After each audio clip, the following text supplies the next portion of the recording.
Hey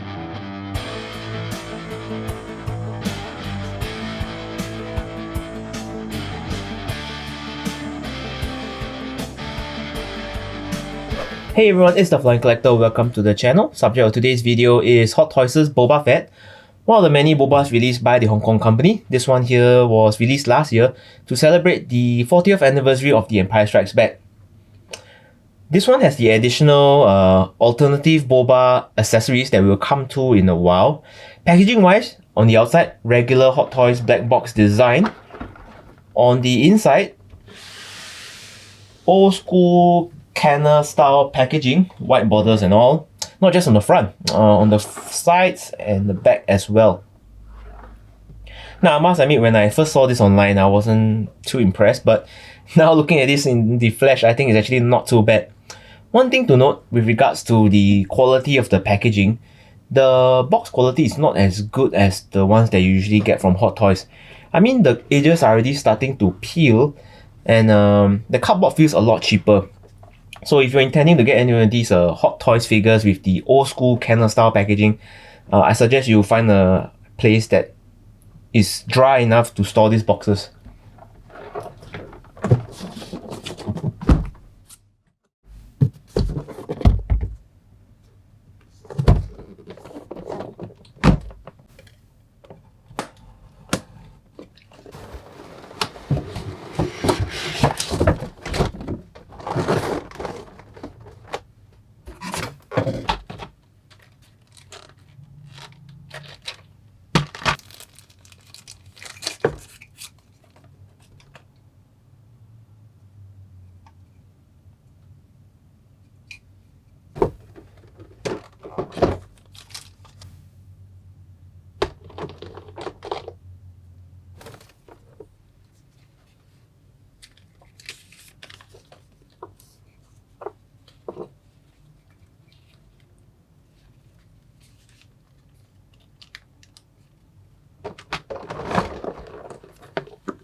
These look like the alternative style glove that I was talking about earlier.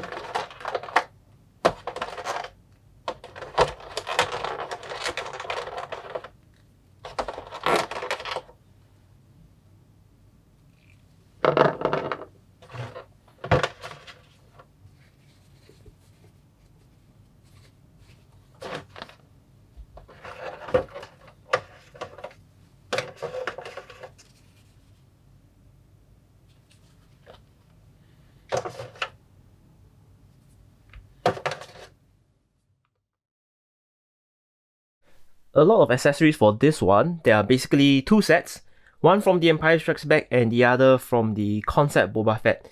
In the middle are the default accessories. You have one belt, very nicely made, and at the bottom, some tools for the shin pockets. For the Empire Strikes Back version, you get two waist pouches,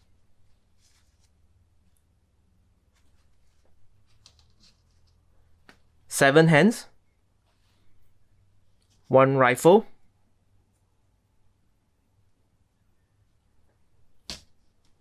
one shoulder pad,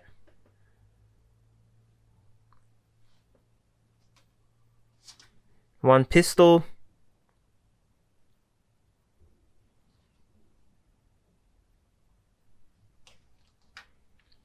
two carved weapons,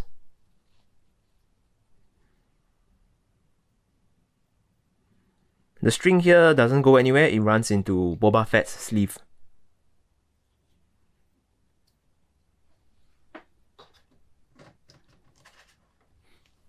Jetpack in green.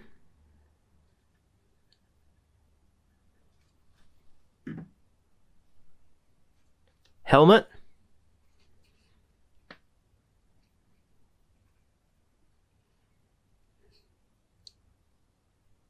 Rangefinder can be shifted down.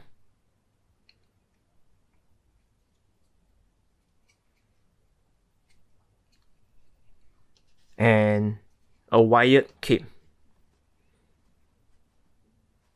Brown color, as per the Empire Strikes Back.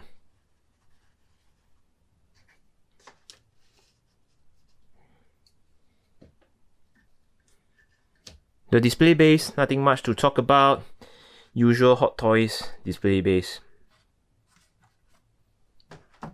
For Concept Boba, the accessories are slightly different. 2 pieces of ankle covers.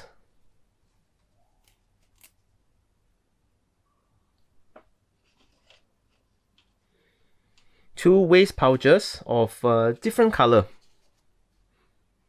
compared to the green one in the Empire Strikes Back.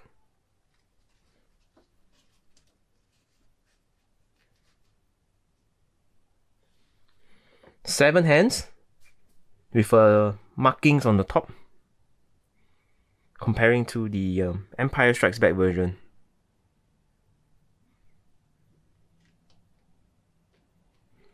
Shoulder pad with different markings.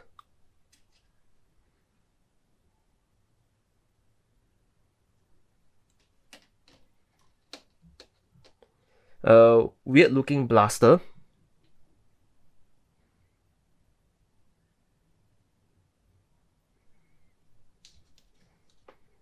Cuff weapons, slightly different.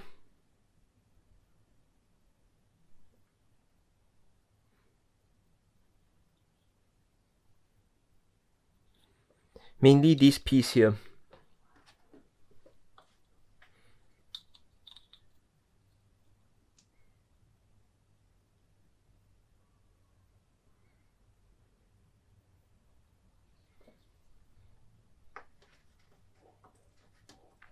The helmet is slightly different as well.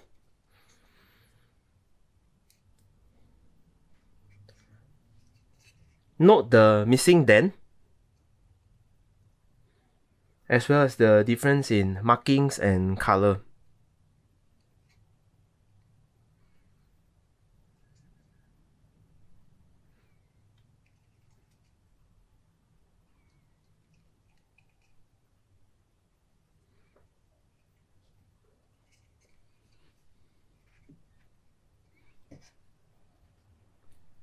The jetpack is painted in different colors as well,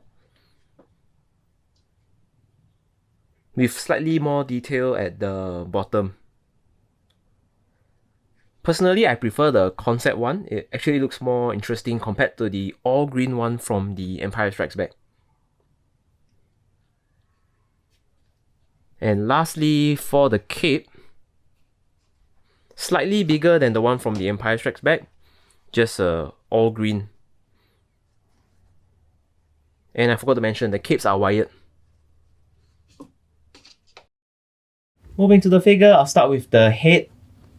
Double ball joints in the neck, so no complaints with articulation there. As for the stitching, it is slightly off center. May be just mine. May be adjustable if I remove everything, but I'm just too lazy to take everything off. For the body, the chest armor is nicely painted and weathered. Articulation in the torso is limited by the armor, as well as the accessories on the front. And speaking of which, the cloth belt that you see here is removable from the back. And I like that they use the actual material to create the hooks over here. That's some quality there. There are 2 hooks as well for the jetpack that is held together by magnets. So the magnets will actually help to keep it from flipping around too much. Moving down to the waist, the pistol holster is made of rubber with some sort of detail etched along the side. And before I forget, these threads over here, they look nice, but they sort of come out from the gaps between the shoulder and the arm. May be damaged if you are not careful, so you gotta be careful not to cut the thread when posing the figure. As for the arm articulation, it's limited in the upward motion, but you do get stiff double joints, so no complaints there. Moving to the bottom half, the thigh articulation is not too bad. The pouches that you see here are actually sealed shut, so you can't exactly put anything inside. Knee articulation is very good, completely not affected by the weapon set on the knees. On the shin, you do get pouches to store the 4 accessories that I mentioned earlier. And as for the ankles, articulation in the ankles is limited by the boots, so it is pretty terrible, but you do get stiff ankles, so Boba will be able to stand on his own.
On the score sheet, Boba Fett gets a solid 10 for accessories, 8 for build quality, 9 for detail, 9 for paint job, 7 for price and value. Recommendation score 86%. Overall, a very nice figure, tons of accessories, good paint and weathering. I kind of wish they had provided us with a Temuera Morrison head sculpt, but they gave us 2 helmets, so no complaints there. Anyway, I highly recommend you pick up this figure if you are a Star Wars fan. Speaking of which, I think Hot Toys recently released another Boba Fett figure, the one from the Mandalorian series with the heavy weathering and chunky armor. Personally, I'm not a fan of the heavy weathering. I'm sort of waiting for the repainted version to be released, so I skipped the previous one and in anticipation that they will release the repainted armor. Anyway, enough talk.